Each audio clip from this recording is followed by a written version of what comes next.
বন্ধুরা, আজ আবারও আপনাদের সামনে নিয়ে চলে এসেছি একটি নতুন রেসিপি। যে রেসিপিটি আজকে আপনাদের সাথে শেয়ার করব সেটি সিমের রেসিপি। সেটি একটা ইউনিক রেসিপি। আমি এখানে নিয়ে নিয়েছি সিম, নিয়ে নিয়েছি সাদা সর্ষে, কালো সর্ষে আর পোস্ত, নিয়ে নিয়েছি আলু, টমেটো, বড়ি, কালো জিরে আর কাঁচা লঙ্কা। এটা মেনলি সিমের তরকারি, সিম দিয়েই রান্নাটা করে, কিন্তু যেহেতু অনেকেই আলু খেতে পছন্দ করেন তাই আমি একটা আলু নিলাম। আপনারা যদি আলুটা বেশি ভালোবাসেন তাহলে আপনারা যতটা পছন্দ করেন সেই হিসাবে আপনারা আলু দেবেন। আমি এখানে সিমের সমান আলু দিইনি, তার থেকে একটু কমই রেখেছি। তাহলে চলুন রান্নাটার দিকে এগোই। অঞ্জলিস ট্র্যাডিশনাল কুকিং ব্লগে আপনাদের সবাইকে স্বাগত।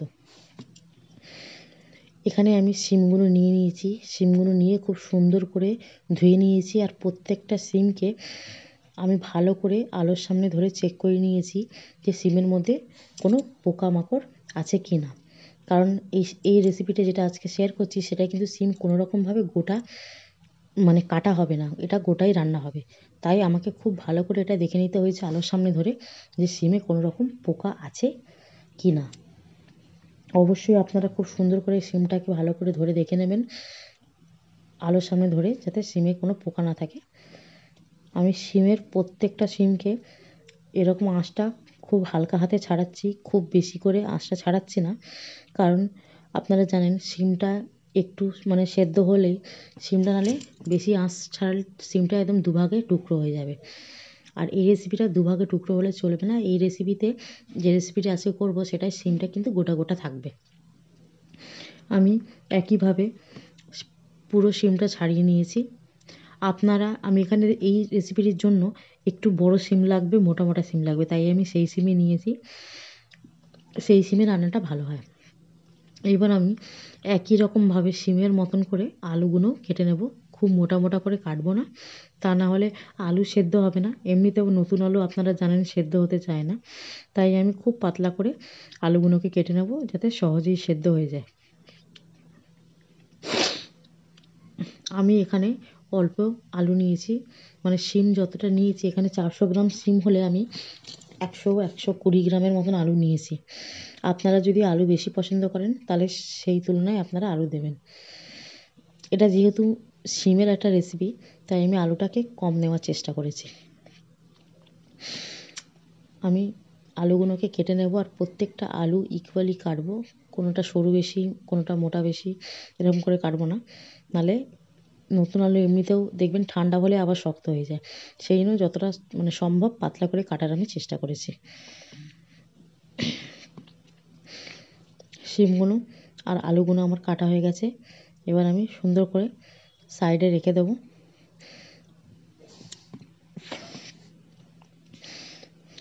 এই রান্নাটা খুব অল্প তেলেই হয় বন্ধুরা, তাই এটা টেস্টি, হেলদি, আর তেলও কম খরচা হয়। আর বেশি তেল খাবার তো ভালো নয় হেলথের পক্ষে, তাই সেই হিসাবে আমি রান্নাটা করেছি। এখানে আমি গ্যাসটা অন করে কড়াটা বসিয়ে দিয়েছি। কড়ার মধ্যে দিয়ে দিয়েছি সর্ষের তেল। আপনারা যদি সাদা তেল খেয়ে থাকবেন অবশ্যই সাদা তেল ইউজ করবেন। আমি সর্ষে তেল দিয়েই রান্নাটা করছি, খুব বেশি তেল দিইনি, খুব অল্প করেই তেল দিচ্ছি। যেটুকু আমার একটু ভাজাতে, বড়ি ভাজাতে লাগে সেইটুকুই দেওয়ার চেষ্টা করেছি। প্রথমেই আমি আলুগুলোকে ভেজে নেব। আলুগুলোকে খুব বেশি লাল করে ভাজবো না, হালকা হালকা লাল করে ভাজবো, যাতে এপিট ওপিট সুন্দর করে কালার চলে আসে।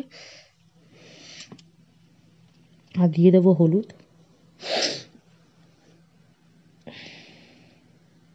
আর দিয়ে দেবো নুন। দিয়ে আলুগুলোকে সুন্দর করে আমি হালকা হালকা এপিট ওপিট করে ভেজে নেব। খুব সুন্দর করে নাড়িয়ে দেবো যাতে হলুদ আর নুন খুব সুন্দর করে তেলের সাথে মিশে যায়। আর আগে দিয়ে নুন দিলে আলুটাও একটু নরম হবে, নতুন আলু তো। আলুগুলো দু পিঠ ভালো করে লাল লাল, হালকা হালকা লাল লাল ভাজা ভাজা হয়ে গেলে আমি আলুগুলোকে তুলে নেব। আলুগুলো হয়ে এসছে, এবার আমি তুলে নিচ্ছি আলুগুলোকে। আপনারা দেখে বুঝতেই পারছেন খুব বেশি তেল দিইনি, যতটা লাগবে ততটাই দিয়েছি। এবার আমি বড়িগুলোকে ভেজে নেব। এখানে আমি কলাইয়ের ডালের বড়ি নিয়েছি।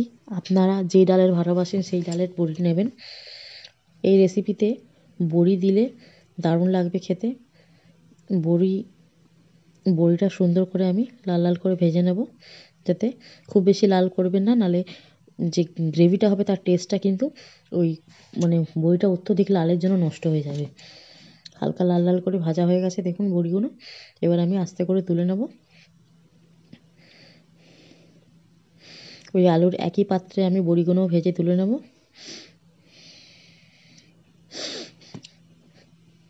এবার এই একই তেলেই আমি দিয়ে দেবো কালো জিরে। তেলটা খুব গরম হলে কালো জিরে দেবেন না, তেলটা ঠান্ডা করে দেবেন। এখানে তেলটা গরম ছিল বলে আমি গ্যাসটা বন্ধ করে কালো জিরে দিয়েছি, তারপরে আবার গ্যাস অন করে দিয়েছি। এরপরেই আমি দিয়ে দেবো শিম। শিমটা দিয়ে খুব সুন্দর করে আমি নাড়বো, ভালো করে ভাজবো।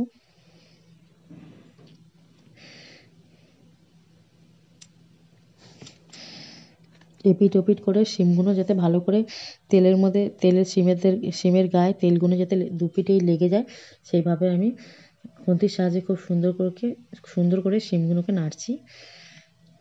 আপনারা দেখে বুঝতে পারছেন তেল কিন্তু খুব বেশি নেই, আমি সেইভাবেই তেল দিয়েছি, যাতে যতটা লাগে প্রয়োজন ততটাই তেল দিয়েছি।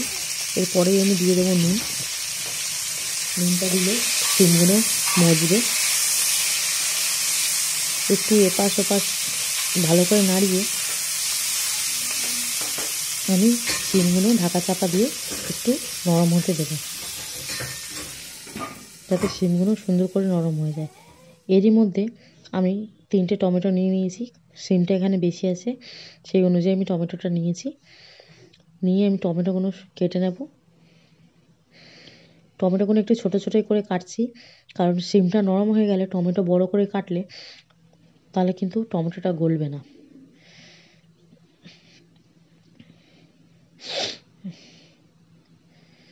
এই একইভাবে আমি সবকটা টমেটো কেটে নেব।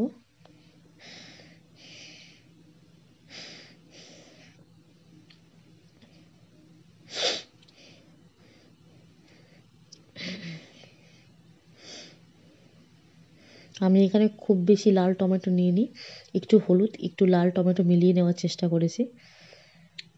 কারণ দেখবেন এটা মানে কাঁচা টমেটোটা পাইনি, নাহলে কাঁচা আর পাকা টমেটো এই শীতকালে যদি মিলিয়ে রান্না করা যায়, সেই তরকারির স্বাদ গন্ধ দুটোই দারুণ হবে। আর সাথে নিয়ে নিয়েছি 3টে কাঁচা লঙ্কা। কাঁচা লঙ্কাগুলোকে হালকা করে স্লিট করে নিচ্ছি, আমি ছিঁড়ে নিচ্ছি। এমনি পোস্ত বাটা এই সাদা সর্ষে, কালো সর্ষে আর পোস্ত, মানে 1 চামচ সাদা সর্ষে, 1 চামচ কালো সর্ষে আর 1.5 চামচের কাছাকাছি পোস্ত, কাঁচা লঙ্কা দিয়ে 4টে কাঁচা লঙ্কা দিয়ে আমি বেটে রেখেছিলাম, যার জন্যে আমি 3টে কাঁচা লঙ্কা চিড়ে দিয়েছি। এরপরেই আমি দিয়ে দেবো টমেটোটা দিয়েও নেড়ে অনেকক্ষণ নাড়বো। নেড়ে আবারও আমি ঢাকা দিয়ে রাখবো, যাতে টমেটো আর শিম একসাথে মজে যায়। এখানে যে পেস্টটা রেডি করেছিলাম আপনাদের বলেছি, সেই পেস্টটা রেডি আছে, কিন্তু সেই পেস্টটা অনেকটা গাঢ়, কড়াই দিলে এক জায়গায় জমে থাকবে, তাই এই পেস্টটাকে আমি একটু জল দিয়ে গুলে নেব, যাতে একটু পেস্টটা পাতলা হয়ে যায়। আপনারা জানেন এই পেস্টটা আমি সাদা সর্ষে, কালো সর্ষে, পোস্ত, কাঁচা লঙ্কা আর নুন দিয়ে খুব ভালো করে বেটে নিয়েছিলাম। এরপরে পেস্টটাকে আমি জল দিয়ে একটু পাতলা করে নেব, যাতে পেস্টটা কড়াই দিলে সাথে সাথে জমে না যায় আর পুড়ে না যায়। এরই মধ্যে দিয়ে দেবো আমি ভালো করে নেড়ে একটু জল দিয়ে দেবো। প্রথমে জল দিয়ে পাতলা করে নিয়েছি। এবার এর মধ্যে দিয়ে দেবো আমি হলুদ গুঁড়ো, লঙ্কা গুঁড়ো দেবো প্রথমে।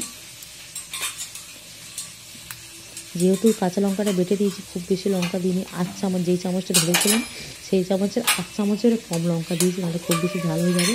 আর অল্প একটু হলুদ গুঁড়ো দিয়ে দিচ্ছি, দিয়ে খুব সুন্দর করে মিক্স করে নিচ্ছি, যাতে হলুদ আর লঙ্কা গুঁড়ো পোস্ত বাটাটা আর সর্ষে বাটার সাথে খুব ভালোভাবে মিক্স হয়ে যায়। এবার আমি ঢাকাটা খুলে দেখব যে টমেটো আর সিমের কী হাল, কী অবস্থা। বুঝতে পারছেন আপনারা, টমেটো আর শিম দুটোই খুব, টমেটোটা গলে গেছে আর শিমটাও খুব সুন্দর করে মজে গেছে। এই রেসিপিতে কিন্তু শিম একেবারে কাদা হলে চলবে না, শিমটা সুন্দরভাবে নরম হতে হবে, অথচ গোটা থাকবে। নাহলে দেখবেন বেশিরভাগ শিমের তরকারিতে শিমটা কিন্তু গলে যায়। কিন্তু এই রেসিপিটা যে রান্না করতে গেলে একটু বড় সাইজের শিম হবে, চওড়া চওড়া শিম হবে, তবে কিন্তু এই রান্নাটা দারুণ হবে।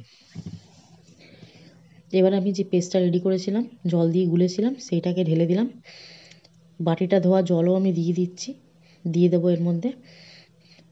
দিয়ে আলুগুলো একটু শক্ত আছে, তাই আবারও ঢাকা চাপা দিয়ে একটু মশতে দেব, যাতে প্রত্যেকটা সবজি ভালো করে নরম হয়ে যায় আর প্রত্যেকটা মশলা যেন সুন্দরভাবে রান্না হয়ে যায়। আপনারা বুঝতে পারছেন গ্রেভিটা ফুটে উঠেছে আর কি সুন্দর একটা কালার এসছে। এবার এরই মধ্যে দিয়ে দেবো আমি যে বড়ি ভেজে রেখেছিলাম সেই বড়িটা, আর 3টে কাঁচা ছেঁড়া লঙ্কা, যেটা চিড়ে রেখেছিলাম কাঁচা লঙ্কা, সেটা দিয়ে দেবো। দিয়ে খুন্তির সাহায্যে খুব সুন্দর করে বড়িগুলোকে ঝোলে ডুবিয়ে দেবো, আর সাথে দিয়ে দেবো চিনি। নিরামিষ রান্নায় অল্প একটু মিষ্টি দিলে খুব ভালোই লাগে।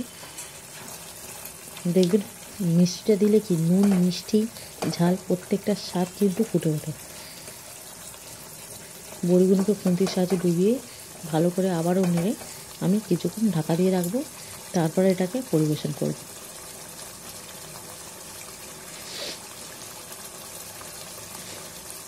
খুব বেশি ঝোলটা কমাবো না, কারণ বড়িতে এমনি ঝোল টেনে নেবে।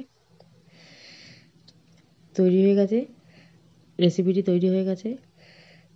আপনাদের রেসিপিটি ভালো লাগলে অবশ্যই বাড়িতে ট্রাই করবেন, কমেন্ট করে জানাবেন কেমন হয়েছে। ভিডিওটা স্কিপ না করে পুরোটা দেখবেন, লাইক করবেন।